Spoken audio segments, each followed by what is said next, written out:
नमस्कार दोस्तों, आज मैं आपको लॉयर और एडवोकेट के बारे में बताऊंगा और इसके साथ साथ मैं अटॉर्नी जनरल और जो स्टेट में एडवोकेट जनरल होते हैं उसके बारे में भी बताऊंगा और पहले अटॉर्नी जनरल और अभी के अटॉर्नी जनरल के बारे में भी बताऊंगा और स्टेट छत्तीसगढ़ के बारे में भी बताऊंगा। तो दोस्तों, अगर आप चैनल पर नए हैं तो प्लीज़ चैनल को सब्सक्राइब कर लें। तो दोस्तों, लॉयर और एडवोकेट दोनों कानून के जानकार होते हैं। दोस्तों, आप में से सभी को उत्सुकता रहती होगी कि लॉयर कौन है, एडवोकेट कौन है। तो लॉयर का शब्द का इस्तेमाल ज़्यादातर जनरल बोलचाल की भाषा में किया जाता है और लॉयर शब्द का इस्तेमाल उसके लिए किया जाता है जिसने कानून की पढ़ाई की है। अगर इसे सीधे शब्दों में समझे तो लॉयर वह शख्स होता है जिसने ALLB यानी कानून की पढ़ाई की है। ये आवश्यक नहीं है कि कोई भी कानून की पढ़ाई किया हुआ शख्स एडवोकेट हो सकता है।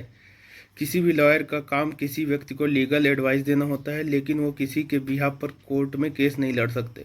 अब दोस्तों, आगे जानते हैं एडवोकेट के बारे में। दोस्तों, एडवोकेट की बात करें तो एडवोकेट लॉयर से अलग वर्जन कहा जा सकता है।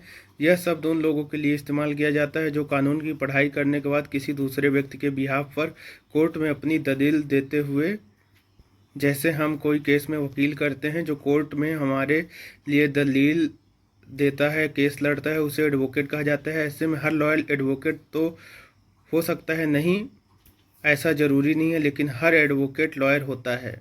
अब दोस्तों, बात करते हैं भारत के न्यायवादी के बारे में, जिसे आर्टिकल 76 के अंतर्गत लिया जाता है। अटॉर्नी जनरल ऑफ इंडिया संविधान के अनुच्छेद 76(1) के अनुसार राष्ट्रपति उच्चतम न्यायालय का न्यायाधीश होने के योग्य किसी व्यक्ति को भारत का महान न्यायवादी नियुक्त करता है। वह भारत सरकार का प्रमुख कानूनी सलाहकार तथा उच्चतम न्यायालय में भारत सरकार का प्रमुख वकील होता है। जैसे कि अगर भारत सरकार के खिलाफ कोई केस करता है तो महान्यायवादी ही जाके भारत सरकार की तरफ से उसमें केस लड़ता है। संविधान में महान न्यायवादी की पद सीमा एवं हटाने की प्रक्रिया उल्लेखित नहीं है। वैसे बोला जाए तो अटॉर्नी जनरल का कार्यकाल 3 साल का होता है। इसे राष्ट्रपति नियुक्त करते हैं और ये राष्ट्रपति के प्रसाद पर्यंत तक रह सकते हैं, यानी कि जब तक राष्ट्रपति ना हटा दे। भारत का महान न्यायवादी ना तो संसद का सदस्य होता है और न ही मंत्रिमंडल का सदस्य होता है, लेकिन वो किसी भी सदन में अथवा उनकी समितियों में बोल सकता है, किंतु उसमें मताधिकार नहीं है। मतलब कि वोटिंग के समय उसको बाहर कर दिया जाएगा। दोस्तों, ये सिविल सर्विसेज का एक क्वेश्चन है कि वो कौन सा सदस्य जो कि संसद का सदस्य ना होते हुए भी संसद की प्रक्रिया में भाग लेता है, तो वो महान न्यायवादी है। दोस्तों, कुछ महान न्यायवादी के काम: राष्ट्रपति उच्चतम न्यायालय का न्यायाधीश नियुक्त होने के लिए आहरित किसी व्यक्ति को भारत का महान न्यायवादी नियुक्त करेगा। महान न्यायवादी का यह कर्तव्य होगा कि वो भारत सरकार को विधि संबंधी ऐसे विषयों पर सलाह दे और विधिक स्वरूप के ऐसे अन्य कर्तव्यों का पालन करे जो राष्ट्रपति उसको समय समय पर निर्देशित करे या सौंपे, और उन कृत्यों का निर्वहन करे जो उसको इस संविधान अथवा तत्समय प्रवृत्त किसी अन्य विधि द्वारा या उसके अधीन प्रदान किए गए। महान न्यायवादी को अपने कर्तव्यों के पालन में भारत के राज्य क्षेत्र में सभी न्यायालयों में सुनवाई का अधिकार होगा, यानी कि वो कहीं भी जाके भारत सरकार के लिए केस लड़ सकता है। महान न्यायवादी राष्ट्रपति के प्रसाद पर्यंत, ये तो मैं आपको पहले ही जानकारी दे चुका हूँ। दोस्तों, भारत के प्रथम अटॉर्नी जनरल मोतीलाल सी सेतलवाड बने थे। इनकी मैं आपको पिक्चर दिखाता हूँ। इनका कार्यकाल सबसे लंबा कार्यकाल माना जाता है, 28 जनवरी 1950 से 1 मार्च 1963 तक। ये आप तस्वीर देख पा रहे हैं। दोस्तों, ये सिविल सर्विसेज का एक महत्वपूर्ण क्वेश्चन है। दोस्तों, वर्तमान अभी भारत के अटॉर्नी जनरल के वेणुगोपाल हैं, जो कि 15वें अटॉर्नी जनरल है। 30 जून 2017 से अभी तक इनकी तस्वीर भी आप देख लीजिए। इसके साथ ही दोस्तों, तुषार मेहता को सरकार ने 3 साल के लिए और अतिरिक्त नियुक्ति दी है, जो कि भारत के सॉलिसिटर जनरल हैं। 2018 से इनका कार्यकाल चालू है। इनकी तस्वीर भी आप देख लीजिए। ये हैं तुषार मेहता, भारत के सॉलिसिटर जनरल। दोस्तों, अब मैं राज्यों की बात करता हूँ और प्रमुखतः मैं छत्तीसगढ़ की बात करूँगा कि इसमें कौन एडवोकेट जनरल है और प्रथम एडवोकेट जनरल कौन है। तो चलिए पहले स्टार्ट करते हैं आर्टिकल 165 से। दोस्तों, अगर आप मेरे चैनल में नए हैं तो प्लीज़ चैनल को सब्सक्राइब कर लें। अब बात करते हैं आर्टिकल 165 के अनुसार राज्यपाल द्वारा महाधिवक्ता की नियुक्ति की जाती है। राज्य का सर्वोच्च विधि अधिकारी महाधिवक्ता होता है। ये भी अटॉर्नी जनरल की तरह ही स्टेट का महाधिवक्ता होता है।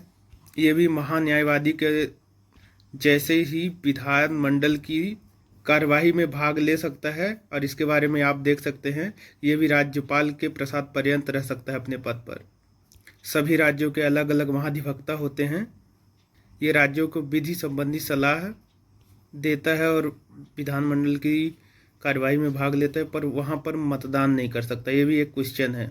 दोस्तों, अब राज्य के महाधिवक्ता के बारे में जानते हैं। प्रत्येक राज्य का राज्यपाल उच्च न्यायालय का न्यायाधीश नियुक्त होने के लिए हरित किसी व्यक्ति को राज्य का महाधिवक्ता नियुक्त करेगा। महाधिवक्ता का यह कर्तव्य होगा कि वह उस राज्य की सरकार को विधि संबंधी ऐसे विषयों पर सलाह दे और विविध स्वरूप के ऐसे अन्य कर्तव्यों का पालन करे जो राज्यपाल उसको समय समय पर निर्देशित करे या सौंपे।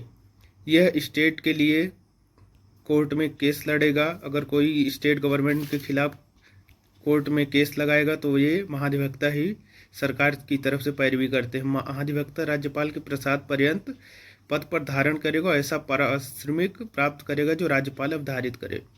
एडवोकेट जनरल बनने के लिए यानी कि महाधिवक्ता बनने के लिए आप क्या क्या होना चाहिए? वह भारत का नागरिक होना चाहिए और 10 साल के लिए एक न्यायिक कार्यालय में कार्यरत होना चाहिए, या 10 साल के लिए उच्च न्यायालय के वकील के रूप में कार्यरत होना चाहिए।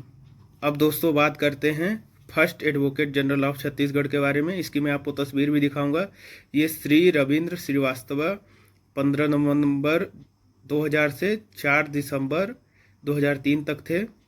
ये आप तस्वीर देख लीजिए। ये छत्तीसगढ़ के पहले एडवोकेट जनरल थे। और अभी करंट के एडवोकेट जनरल मैं आपको दिखाता हूँ। 1 जून 2019 से छत्तीसगढ़ के महाधिवक्ता यानी कि एडवोकेट जनरल सतीश चंद्र वर्मा हैं। इनकी नियुक्ति में भी बहुत उतार चढ़ाव आया था। इनकी मैं आपको तस्वीर दिखाता हूँ। ये अभी छत्तीसगढ़ के महाधिवक्ता हैं। ये सतीश चंद्र वर्मा की तस्वीर है, आप देख सकते हैं। ये करंट में छत्तीसगढ़ के महाधिवक्ता हैं यानी कि एडवोकेट जनरल ऑफ सीजी।